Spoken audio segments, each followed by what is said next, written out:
Greetings and salutations, my friends. Welcome to my first FM18 experiment. And as you can see over there, it's a bit of a personal one for me as a Liverpool fan.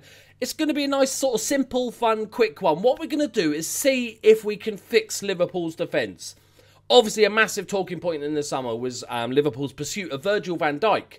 And what I wanted to do was basically run a little fun experiment where we do 5 seasons just with the standard game and see how Liverpool get on, and then also 5 seasons and with the signing of Virgil van Dijk. I've also stopped transfers in the summer window, so they didn't just, that's set players, and then sort of see how we get on, see what transfers they made, then sort of see if we're actually conceding less. Did we actually win a league, back 140 years ago when Liverpool used to win leagues and stuff? So let's have a look at the first 5 seasons. We're going to have a quick look. I'll put up the whole league table, so you guys, if your team is in there, you want to take screenshots and look at your team, see how they get on, etc, etc. So let's get into it. Before we look at the league tables, I just wanted to show you what happens in the sort of January transfer window when before VD, which just sounds weird, and after Van Dijk. So before Van Dijk, so we've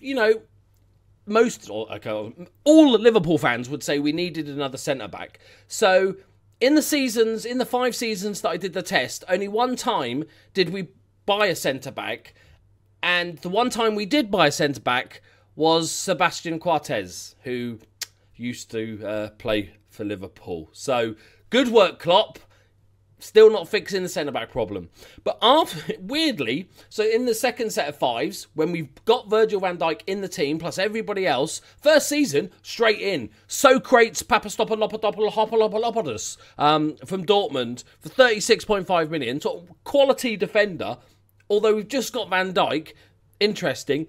We signed Kieran Tierney. The only other time we signed a centre-back was this guy from Ajax. When we needed a centre-back, we bought one, who's Cortez. When we didn't need another centre-back, we bought 2. So, top logic their game. Right, let's have a quick look at the league tables. So, this is the first season. So, these are going to be the 5 seasons just as normal Liverpool with no Van Dijk. As you can see, Liverpool came 4th. What I'll do is I'll do like a totals thing at the end. I more wanted to show you these sort of tables just so you can look at the rest of the tables. Man United won the league, Arsenal 2nd, Man City 3rd, Chelsea struggled down in 5th, Everton 6th. That's not going to happen, is it? Come on now. Burnley, Crystal Palace and Newcastle got relegated. Right, Tottenham struggled down in 9th, which is interesting. Okay, second season. So here we are at the second season. Liverpool finished 3rd. Man United won the league. Okay. Did anybody struggle? Everton got relegated. What? 6th one season, relegated. It's shit or bust with Everton, isn't it? But yeah, Bournemouth did all right. Nice to see. But like I said, if you want to pause this, if you want to look at the table in more detail, but I'm going to do a summary at the end anyway. I'm surprised about Everton. Where are they going to be next season? And the answer is 8th. Because reasons. Liverpool finished 6th in the league this year, so a bit of a struggle. Man City, as you can see, I think most of the tables we're going to look at, Man City, Man United are just sort of winning the league. I don't think there's any change in that, I don't think. Leicester went down along with Crystal Palace and Huddersfield. Newcastle had a better season. Okay. So Liverpool sort of finishing where we'd kind of expected in the last few years. In the last sort of 8 years or so, average finish sort of between 5th, 6th. Yeah, it's kind of what we'd expect, really. No real improvement. I'm hoping Van Dijk can do the job. Right, next one. So season 4, Man United won the league again, but Arsenal finished 2nd this time. Everton down in 8th. We got Huddersfield, Swansea and Burnley relegated. Oh, Sean Dyche won't be happy. But we got, Chelsea just never seem to be close. They're kind of in the Liverpool land of between sort of 4th and 7th, 6th sort of thing. They just seem to float about. Newcastle had an even better season. On to the last season now. So here we are on the 5th season. Man City won the league again. Arsenal 2nd. Man United 3rd. Liverpool did finish 4th, which is good. Obviously, when we go into the summary, we're going to look at how many goals conceded and the averages and stuff like that. But Everton finished 6th, had a better season. Bournemouth got relegated along with Crystal Palace and Swansea. Newcastle seem to be a sort of decent mid-table team in a lot of these 5 seasons. Right, let's have a look at the summary. So here is sort of summary of the 5 seasons. So on average, we finished with 68.4 points, and the reverse 64.8 goals. Conceded, obviously, is going to be the big one. 40.4 goals, and we finished an average position of 4.2s and fourth, just below fourth, which is, I'll take that as a Liverpool fan, to be honest. Finishing fourth every season for a couple of years, that'd be all right. But yeah, so if you think about it, I also, just a little note regarding the transfers. I did check all the transfers out for all of the 5 seasons before and after, and there was no real difference. None of the big name players went in any of the seasons. It was just kind of getting rid of the dead wood, like Lazar Markovic and Bogdan. Somebody paid £1 million for Adam Bogdan, the Ginger Ninja himself. Right, but you know, that's expected. 4.2 finish. We only had one really bad season. The actual points-wise, it was, what did we finish on points-wise? 67 points, 68 points, 74 points. That was our great season. 65 points and 68 points. So pretty consistent. We just had one season where we had, you know, a few more points, but it's not spectacular, is it? We're still quite a way off winning the league.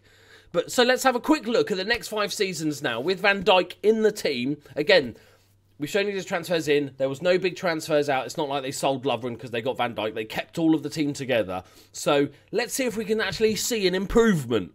Fingers fucking crossed. Here we go. So here we are at the end of first season of Van Dijk land, and we finished 5th. So not much of an improvement, but I think 70 points is an improvement. My memory's really bad, even though I just looked at it a minute ago. But that's pretty decent. Man United, Tottenham actually finished 2nd. Tottenham had a good season. Amazingly, Man City finished 6th. Just also to note, I think in about 3 of the 10 seasons, or 4 of the 10 seasons, Jurgen Klopp got sacked and replaced a couple of times just at the end of the season. There was no manager there. A couple of times during the season. But like I said, the transfers were all the same. Burnley, West Brom and Huddersfield went down. Everton finished 16th because, you know, reasons. But let's have a look at the season number 2. So here we are, season number 2, and Liverpool finished 2nd position with 78 points. Still sort of 6 points off top, but it looks like an improvement. So far, so good. Come on, Van Dijk, lead us to glory, or 2nd place, that's about as good as we could hope for. Tottenham 3rd, Arsenal 4th. Man United finished in 6th. I mean, oh, that's sad to see, isn't it? Burnley, Leicester and Huddersfield went down. Newcastle struggled. Everton struggled a bit as well. But it's better. Signs are good. Let's have a look at season 3. Liverpool have won the league. Liverpool, take a screenshot, take a photo. Liverpool have actually won the league with 87 points. Amazing. Only lost 3 games all season. Finished 2 points clear of Tottenham. Man United didn't have the best of seasons. That's partly due probably down to that Liverpool. And Man City, Jesus, 64 points, finishing in 6th position. That's a shocker. Newcastle got relegated. Leicester did much better this season. West Ham had a good season. Arsenal had a shocker. Wow, we won the bloody league, people. We've won it. We'll go when we get to the end. Obviously, we'll do the totals and compare again as well to see what was the difference. But bloody hell, I'm just so happy, even in a fictional game, to see Liverpool win a league, because that might be the only chance I get before the jokes come in the comments. Right, on to the 4th season. And Liverpool have finished 2nd position. Much improvement. Only 77 points. It's a closer season. Chelsea. Okay, so Chelsea win the league in this one, randomly. Man City, Arsenal, Man United. I think, obviously, Man City and Man United are the 2 big teams. But if they have any sort of injury, hit season, or bad patch of form, or whatever, then it opens the door for us little teams like the Chelseas, Liverpools and Arsenals to sneak in. But that's what seems to be happening. Newcastle got relegated this time out. Everton finished 9th. They're quite a yo-yo team, Everton. Right, let's have a look at the last season before we go and sort of compare the 2. Here we go, last season, and a more normal 4th position finish for Liverpool. But Arsenal did win the league. Man City, Man United 2nd and 3rd. Chelsea finished down in 6th. Tottenham 5th. Stoke went down with Watford and Newcastle. That's an unusual relegation. That is, but very interesting. Also, like I said, if you want to look in more detail, just pause the video. I haven't sort of looked at how Southampton have improved or or got worse, I imagine, if Van Dijk leaves. But also, I just noticed that whilst recording this, I was also streaming. So I just streamed about 10 minutes of this experiment by accident. Lucky I didn't have me tits out or anything. But right, let's go on to the conclusion of the 5 seasons, the overall, and then we'll have a look and compare the two. So, boo, boo, boo, let's do it. So here we go. This is the after total. So once we've got Van Dijk, 76 points, 66 goals, 35 conceded, which is definitely less, even with my bad memory, and finished second, 2.8th in the league. I love finishing 2.8th in the league. Right, but let's get onto the screen so we can compare them, because my memory's shot. So here we are, my friends. Conclusive proof that it was should have been worth spending £50 million on Virgil van Dijk, because we would be much better. I'm joking. Obviously, this is just a little fun experiment in a fictional game. You know, always take experiments in Football Manager with a pinch of salt, because unless somebody's going to run an experiment 1,000 times, 10,000 times, you might not get a true respect. It's just a bit of fun, just to see what the game did and stuff like that. The big thing for me was how, when we didn't have Virgil van Dijk, in 5 seasons, we bought one average centre-back, and then in the 5 seasons where we had him, we bought 2 really good centre-backs. Interesting. So, with Virgil van Dijk, we got almost 6 points. Or no, that's more than 6, isn't it? Come on, maths. Come on, brain. 7.6 points more in the league. We scored 1.4 more goals in the league. That could be just maybe his strength from a corner, or that could just be because we only did it 5 times for sort of similar end. But the big thing here, and I think that definitely does count, is the amount conceded. 5.4 less goals on average per season.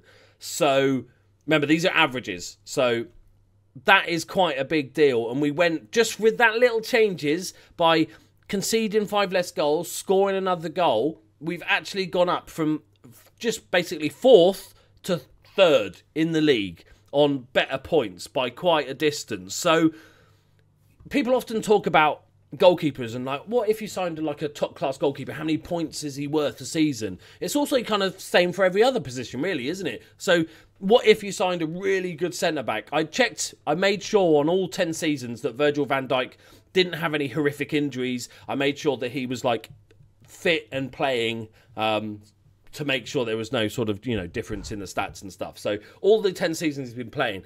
And it shows that, just in this little fun experiment, like I said, take everything with a pinch of salt, but just in this little fun experiment, it shows that if you can spend that money on a centre-back that we all knew we wanted, and to be fair, Klopp knew we wanted, he tried to buy him, it's worth its weight in gold, or it's worth its weight in goal difference, you could say, or points. But I think Klopp, if you are watching this, I think this basically means you must sign Van Dijk in January, because then apparently we'll win the league. Maybe not. Man City are a bit good this season. But there we go, my friends. This was just a little fun experiment. As you know, I'm a Liverpool fan, so this was more for me than anyone else. If you check out last year, we did tons of really interesting experiments, and I'm going to be working on experiments throughout the year. So if you did enjoy this video, please do leave a like. Subscribe if you're new to the channel. Like I said, we've got the Journeyman Worldwide series that you should check out. It's amazing, if I do say so myself. Modest, wasn't it? That was. Check it out. It's amazing. I'm so modest. But do, because it is amazing. And we're going to be doing loads of experiments. So also, if you want to suggest ideas for experiments and stuff like that in the comments below, please feel free to do so. Also, for those people looking at the league tables, or if somebody wants to work out how Southampton did in the league with before and after Van Dijk, that would be fantastic. Leave it all in the comments. Right, there we go, my friends. Thank you very much for watching. I hope to see you in the next one. Bye-bye. Champions, champions, ole, ole, ole.